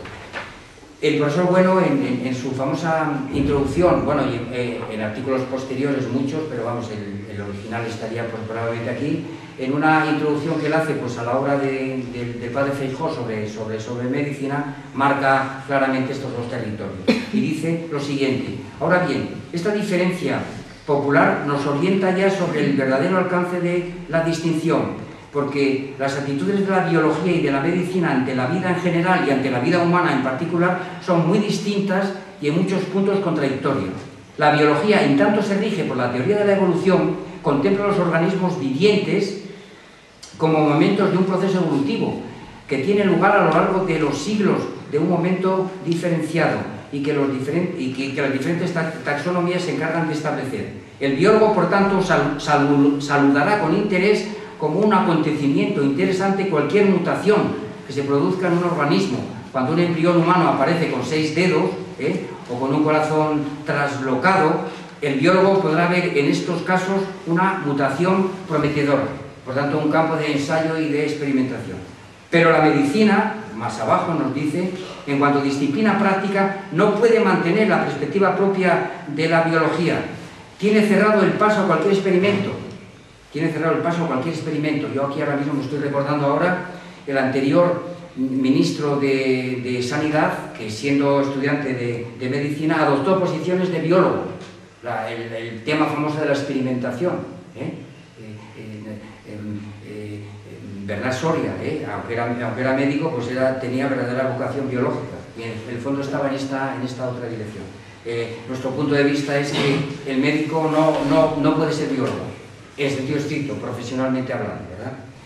Dice, tiene cerrado el paso a cualquier experimento de este tipo, claro, naturalmente. ¿Por qué? Sin duda porque considera a los organismos normales de la especie humana como organismos perfectos, cerrados, diríamos todos, corporeidad ética, individuos corpóreos, que hay que perseverar, que hay que ayudar a que perseveren. Puntos finales o terminales de la evolución de las especies que no requieren modificación estructural alguna, sino por el contrario, el cuidado más exquisito para su conservación. La medicina como disciplina práctica, así podría ser definida, se acerca a la vida de los organismos humanos, entendidos como sujetos corpóreos operatorios, con el objetivo de imprimirles transformaciones precisas para mejorarlas. Bueno, este es el texto fundamental. Bueno, entonces, esta contraposición entre biología y medicina alcanzaría su punto álgido. Podríamos decir que los médicos seguirían la tradición del juramento hipocrático, que también se lo brindo yo a ustedes en español y en griego. Me he tomado la molestia de ponerles el texto en griego, bueno, pues una de estas curiosidades filológicas, ¿verdad? Es bien conocido el juramento hipocrático, y yo voy a leer solamente, no lo leemos entero, sino ese pequeño fragmento en el que él precisamente incorpora a la tradición médica la prohibición de favorecer el aborto, incluso lo que vamos a llamar aquí nosotros, pues la eutanasia, pues eso, mañana, en el asunto de mañana, la eutanasia clínica. Leo sencillamente este fragmento, dice, no daré a nadie ningún fármaco mortal, aunque me lo pida, ni jamás propondré tal consejo. Igualmente no daré a las mujeres pesarios, supositorios, María Ángeles habló de ello, ¿verdad? No daré a las mujeres pesarios para provocar el aborto. Conservaré puros y santos mi vida y mi arte puros a este arte. Es decir, que por mandato hipocrático el médico pues no podría entrar en este juego, ¿verdad? Porque su objetivo es perseverar la individualidad corpórea una vez que ya se ha constituido, ¿verdad? Bueno, entonces, pues dicho eso, pasamos al otro aspecto de este poliedro, que es la ética. En una palabra, nuestro fundamento no es religioso, no es el no matarás, sino perseverar la individualidad corpórea, es decir, los individuos corpóreos, que hay que considerarlos precisamente corpóreos desde su primer momento germinal hasta que son considerados como personas. Porque es un proceso continuo que no tiene solución de continuidad y no hay por qué cortarlo aquí o allí o allá. Esto es otra cuestión, porque aquí nosotros naturalmente no podemos mantener la animación, porque no hay alma desde nuestra perspectiva. Tengo que ir abreviando, 5 minutos. Bueno, si pueden ser 6, mejor. Bien, pues esta concepción del fundamento ético, esta concepción del fundamento ético, pues está inspirado en la ética de Spinoza. El otro texto que yo pongo aquí, pues iba a decir algo sobre Spinoza, pero nada, pasamos de esa posibilidad. Y entonces digamos que la idea de perseverar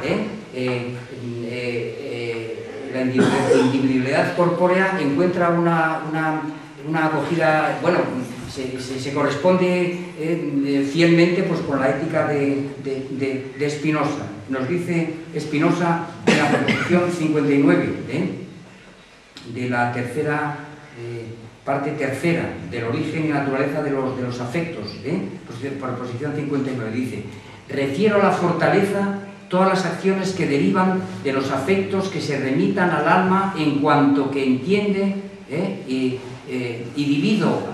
Bueno, utiliza la palabra alma, pero tengo que decir que fue expulsado de la sinagoga precisamente por panteísta, y por tanto que su idea de alma tiene otras connotaciones que no son estrictamente religiosas, y vamos, sin duda alguna, ¿verdad? Pero fíjense ustedes lo que viene a decir.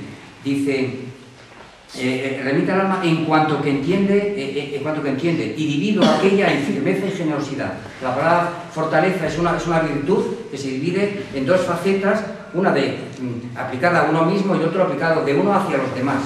Estas dos facetas son, entiendo, dice, por firmeza entiendo el deseo por el que cada uno se esfuerza en conservar su ser, en virtud del solo dictamen de la razón. El solo dictamen de la razón. Por generosidad entiendo el deseo por el que cada uno se esfuerza en virtud del solo dictamen de la razón en ayudar a los demás hombres a unirse a ellos mediante la amistad. Este es un criterio fuerte que nosotros mantenemos al pie de la letra, ¿no? Luego hay un criterio ético, además de lo que hemos llamado el criterio biológico, porque desde la biología no cabe posibilidad, y este criterio ético, por alguna manera, coincide con el criterio médico, se puede decir en una palabra, incluso nosotros llegamos a decir que la verdadera ética está en el médico. Y yo en las clases de ética a mis alumnos les digo esto, que el mejor profesor de ética es vuestro médico de cabecera, el que sabe perfectamente de vuestra individualidad corpórea, el que os aconseja mejor que cualquier profesor de filosofía. Es el médico, para perseverar vuestra salud, en una palabra, el criterio de la salud médica. Bueno, en este aspecto, entendiendo nosotros el parámetro nuestro es perseverar, el asunto. Bueno, y entonces ya pues vamos al último punto, ¿no? que es el que yo llamo, bueno, que el profesor Bueno llama el momento tecnológico del aborto, y que pues eso, que tiene que ver con la antropología. Entonces ahí es donde el profesor Bueno dice que el aborto es una técnica propia pues, de una sociedad que de alguna manera evita el infanticidio. Es decir, que el control de natalidad o control de la población desde tiempos antiguos, pues naturalmente suponía operaciones con los nacidos, ¿verdad? Y entonces, pues, en la época salvaje, y entonces él nos remite a unos textos que yo había traído también, no sé si me da tiempo a hacer una pequeña referencia a ellos, ¿no? Pues es que, en una palabra, vamos, pues lo digo rápidamente, era un texto de Marvin Harris, es que los pueblos nómadas, pues naturalmente, no podían en absoluto llevarse a toda la prole, y entonces pues de alguna manera lo que hacían era pues seleccionar y hacer infanticidios, ¿verdad? Todo esto lo cuenta muy bien Marvin Harris, digamos que dice que el paleolítico es propio, el infanticidio de alguna manera controla la natalidad, un excedente de natalidad precisamente con el infanticidio.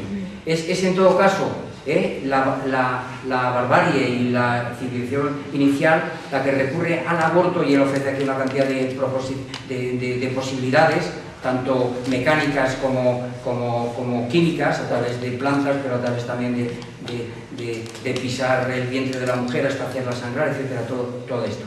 Y incluso el profesor Bueno dice que estas técnicas, podríamos decir salvajes, bárbaras, ¿verdad?, pues tienen un contrapunto que es el tabú de la sangre. Y entonces otro texto que yo he escogido ahí pues es de frase. Bueno, tengo que decir que el asunto del infanticidio colea y hasta incluso está presente en la Biblia. Y hay en el Levítico, ¿verdad?, una obligación absoluta de no darás hijo tuyo para ser ofrecido a Moloch. Los cartagineses, digamos que sacralizan este infanticidio ofreciéndosele al dios Moloch. No profanarás el nombre de Dios y Yahvé. Y hay otro mandato que le prohíbe a Aarón acercarse a la mujer, justamente en lo que se llama la época pues eso, de impureza, la época de la menstruación. No te acercarás a la mujer durante el tiempo de su impureza para descubrir su desnudez, es decir, lo de Fresi, ¿verdad?, lo del tabú de la sangre. Pero a la vez, en el ámbito judeocristiano, esto es, por así decirlo, una llamada a la procreación, claro, porque sencillamente ellos saben que en ese periodo no hay fecundidad y de alguna manera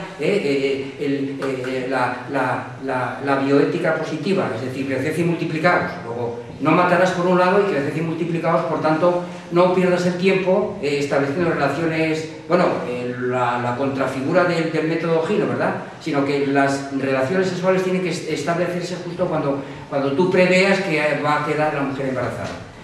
Bueno, entonces, dicho esto, pues tengo que hablar aquí ya rápidamente para entrar en la polémica. Yo quería tocar solamente dos asuntos, 1 minuto para cada uno.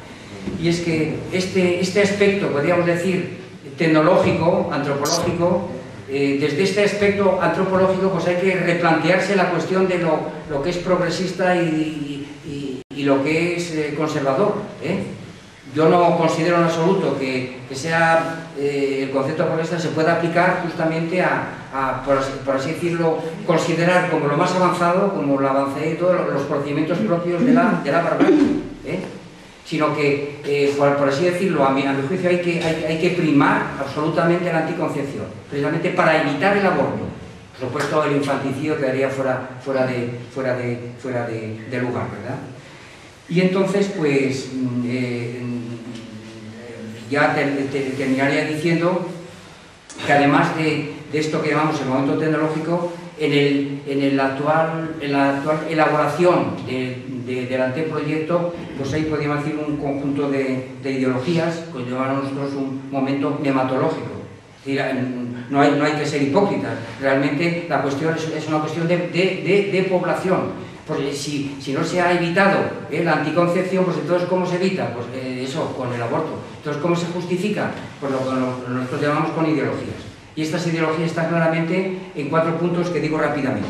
Por ejemplo, esta autoproclamación de que la mujer tiene derecho a abortar. Pero invocan un derecho que es el derecho natural, que no existe. Es decir, y que además es un tema fundamental en la filosofía escolástica. Santo Tomás de Aquino dedica un capítulo entero al derecho natural. Tampoco puedo entrar en él y además, si se conocía el asunto, pues muchas de estas mujeres se llevarían un gran chasco, ¿verdad? Por lo que realmente se dice desde ahí. Porque el derecho es derecho positivo. No puede invocar una mujer que tiene derecho a ello cuando todavía la ley no se ha aprobado del todo, es decir, que tiene que pasar unos 4 meses. Luego se atribuye algo que todavía no existe, porque no hay derecho natural. Y entonces es algo así como si dijéramos pues que la flecha está antes en el blanco que en el arco. Espérate, todavía no tienes derecho, y además el derecho se te da y se te puede quitar. Esta es la cuestión, porque esta ley puede derogarse, por las razones que sean. Otro asunto, lo de la propiedad del cuerpo. Yo tengo derecho a mi propio cuerpo. Esto es ideología pura que nosotros decimos, ¿verdad? Y cuando alguien dice esto, en realidad está siendo espiritualista, porque está intentando decir que yo domino el cuerpo desde la mente, el espíritu domina el cuerpo, pero hombre, si mente y cuerpo no se pueden separar, Es decir, que tu mente es tu cuerpo y tu cuerpo es tu mente. Esta es la cuestión. Luego tú no tienes derecho sobre tu cuerpo y eso es una contradicción, ¿verdad? Y en segundo lugar, que lo que tú tienes en el vientre es otra individualidad, no eres tú, no es una verruga tuya, es una individualidad corpórea. Tercer asunto ideológico, ¿verdad? El tema de los hijos no deseados. Pero bueno, ¿qué tiene que ver un embrión, un feto, con el que tú desees o no desees al hijo? Si son cosas completamente diferentes. ¿Cómo puedes tú fundar una operación quirúrgica tan enorme porque tú no lo hayas deseado? Y a mí aquí me parece que esto, pues naturalmente hay que ponerlo bien sobre la mesa. Que el criterio del deseo o no deseo no es un criterio fuerte en absoluto, es un criterio completamente subjetivo, absolutamente subjetivo. Y además que tiene tintes de hipocresía. Y yo no me resisto, es que no puedo, aquí sí que no, a indicar que esta misma posición la encontramos, esta misma, en el hipócrita Kant, la metafísica de las costumbres, llega a justificar el infanticidio. Fíjense ustedes de qué manera, este fragmento se lo he ofrecido también, fíjense usted, ya saben, ¿no?, que Kant es considerado como el filósofo más avanzado de la Ilustración, precisamente por su pacifismo, la paz perpetua. Es el autor de ese famoso opúsculo. Y pues uno de los padres del fundamentalismo democrático, ¿verdad? Pero mantiene la pena de muerte. Como mañana vamos a hablar de esto, pues entonces ya... Lo único que digo es, fíjense lo que dice sobre la posibilidad de anular a ciertos niños. Dice, el niño venido al mundo fuera del matrimonio, podríamos decir que, claro, ahora el deseo o no deseo pues está en el contrato matrimonial, ha nacido fuera de la ley, que es el matrimonio. Por tanto, también fuera de su protección, se ha introducido en la comunidad de una forma, digamos, furtiva, como mercancía prohibida, de modo que ésta puede ignorar su existencia, puesto que legalmente no hubiese debido existir de este modo, y con ella también su eliminación. Y ningún decreto puede borrar la deshonra de la madre si se conoce su alumbramiento fuera del matrimonio. También la tradición musulmana considera, a través de Averroes, que la animación no aparece hasta que el niño sepa hablar. Por lo tanto, también es posible el infanticidio, ¿verdad? Bueno, la tradición de Averroes, porque el Corán luego rectifica ese asunto. Bueno, por tanto, y ya termino sencillamente para decir que algunos autores, incluso algunos miembros, pues consideran otro aspecto que a nuestro juicio es absolutamente secundario, que tiene que ver con lo del consentimiento paterno. Eso es una cuestión menor. A nosotros nos parece, ya termino, ahora ya sí que es el final, ¿verdad?, que este anteproyecto, pues tiene los grandes males, ¿no?, sin duda alguna, pues en esta concepción de creer que lo más avanzado es dar cauce a las fases, a los plazos, cuando realmente pues eso es un continuo, y en todo caso puede haber otros argumentos, pero ese no, desde luego. Entonces, por ejemplo, se lo he oído yo concretamente al señor Bono, ¿verdad? Es que lo grave de este asunto es que los padres no puedan consultar, eso es una cosa menor, ¿eh? En todo caso es lo otro. Yo entonces tendría que decir que el señor Bono pues de alguna manera está inserto en eso de que hemos llamado nosotros la animación retardada. Pues estaría en esa línea. Realmente yo les pediría sencillamente pues eso, que leyeran alguno de estos estudios y que bueno.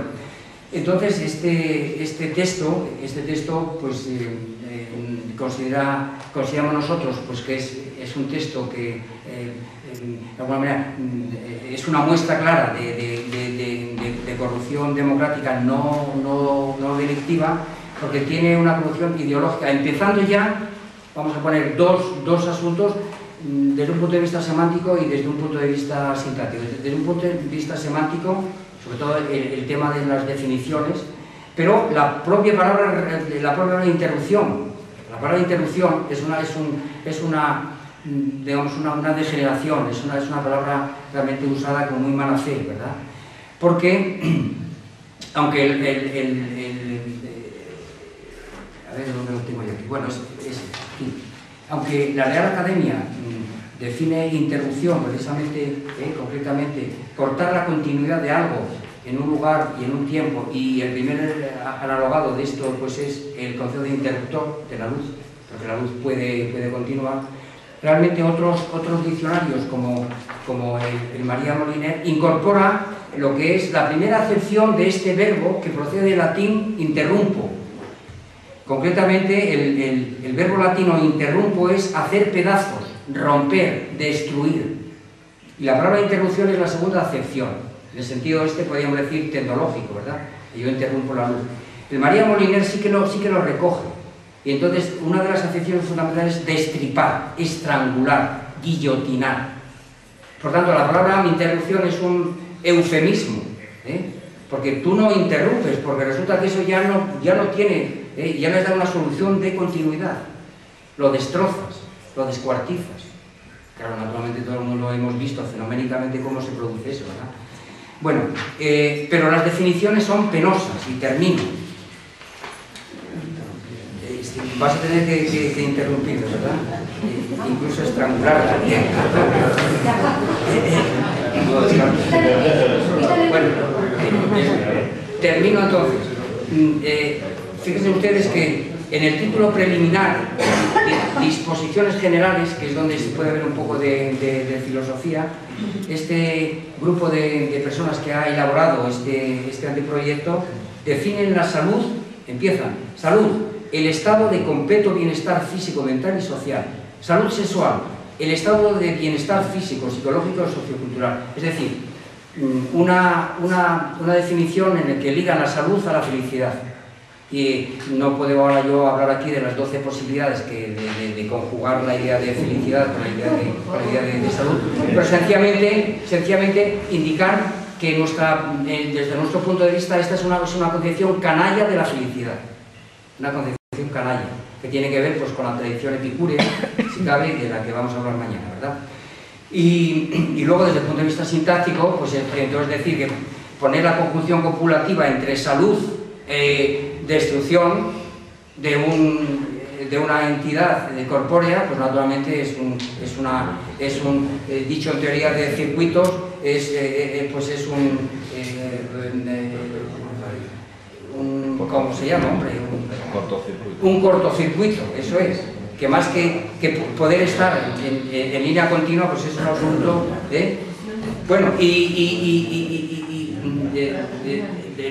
esto sencillamente quiere decir que ha brotado en un contexto parlamentario y senatorial y que a la vez pues, se ha adornado este asunto con un comité AZO de expertos que no tuvo en cuenta en absoluto ni el manifiesto ni ningunos otros aspectos y que además pues, fue adornado por el comité de bioética, en el cual hay una filósofa que es Victoria Camps, que aún reconociendo lo que dice este documento de que es realmente individualidad corpórea, pues sin embargo admitimos el asunto. A excepción, hubo un voto particular que es el de César Nombela, claro, que dice que le parece una hipocresía admitir que hay una continuidad y que sin embargo se admite o se propone pues, que haya corte, que no plazo.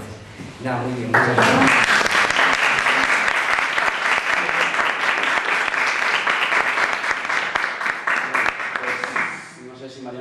Sí, yo quería pedir la palabra, pero me parece que es el público el que tiene que... No, pero como queráis, o sea, vamos pidiendo la palabra. Felicitar a mi contertulio por su exposición, pero criticarla a continuación,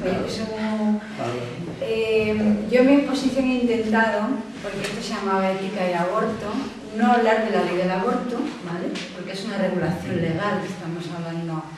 He dicho que en el debate tampoco tienen que entrar valores religiosos porque es otra parte del debate, ¿no? Hay conflicto ético cuando a una mujer católica se le plantea el tema si aborta o no. Entonces es un problema de ética, digamos, personal, decidir si en contra de lo que dice la Iglesia debe abortar o no. Es decir, pero nunca los valores religiosos deben entrar en el debate ético, digamos, general.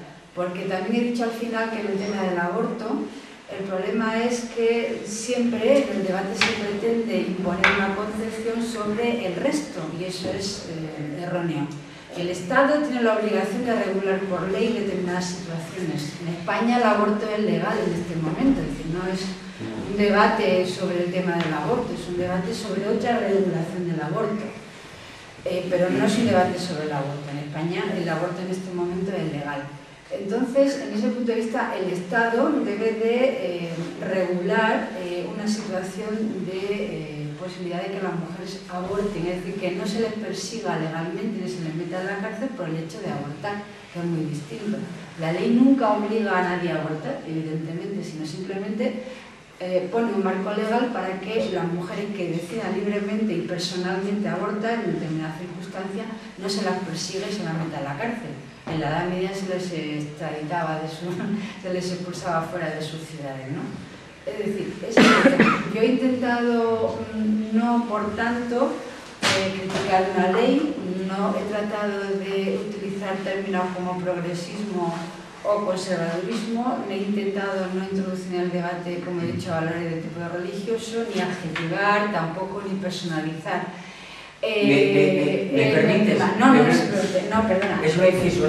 Por eso precisamente yo he marcado que tu bioética se desmarca poderosamente de esta otra que está en el proyecto. Bueno, nada, que he intentado hacer. Y me parece que el debate debería estar desprovisto de una visión política, de una visión de partido, de una visión religiosa e incluso del debate de la ley en este momento, porque a mí se me dijo, vamos a hablar de ética y aborto, no de la ley de plazo que en este momento se aprueba en el Parlamento, ¿me entiendes? Porque yo tengo un punto de vista sobre la ley que no he traído aquí ni quiero que sea el tema. Me ha llamado la atención porque en el tema del debate del aborto, del debate ético, no se considera el tema de la mujer, ¿vale? Lo has apuntado al final, el punto de vista es que la mujer es simplemente el receptáculo del futuro embrión y por tanto de una futura vida y por tanto no tiene derecho a decidir sobre esa situación.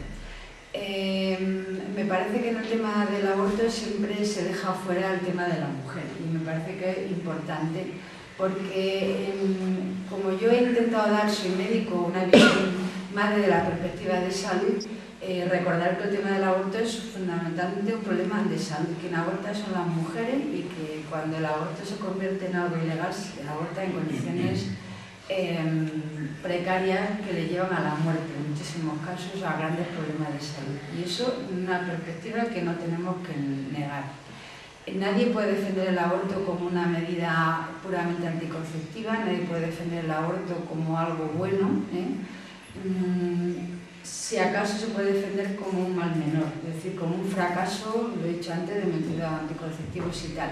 Y cada uno tiene una postura distinta. Entonces, a nivel, yo lo que defiendo es que la postura siempre tiene que ser personal, que vivimos en un Estado democrático donde velamos por la salud de todos los ciudadanos y que el Estado debe de proveer mecanismos para hacerlo en condiciones sanitarias adecuadas y no perseguir a las mujeres por en caso de que decidan abortar, que yo defiendo que debe ser una cuestión personal.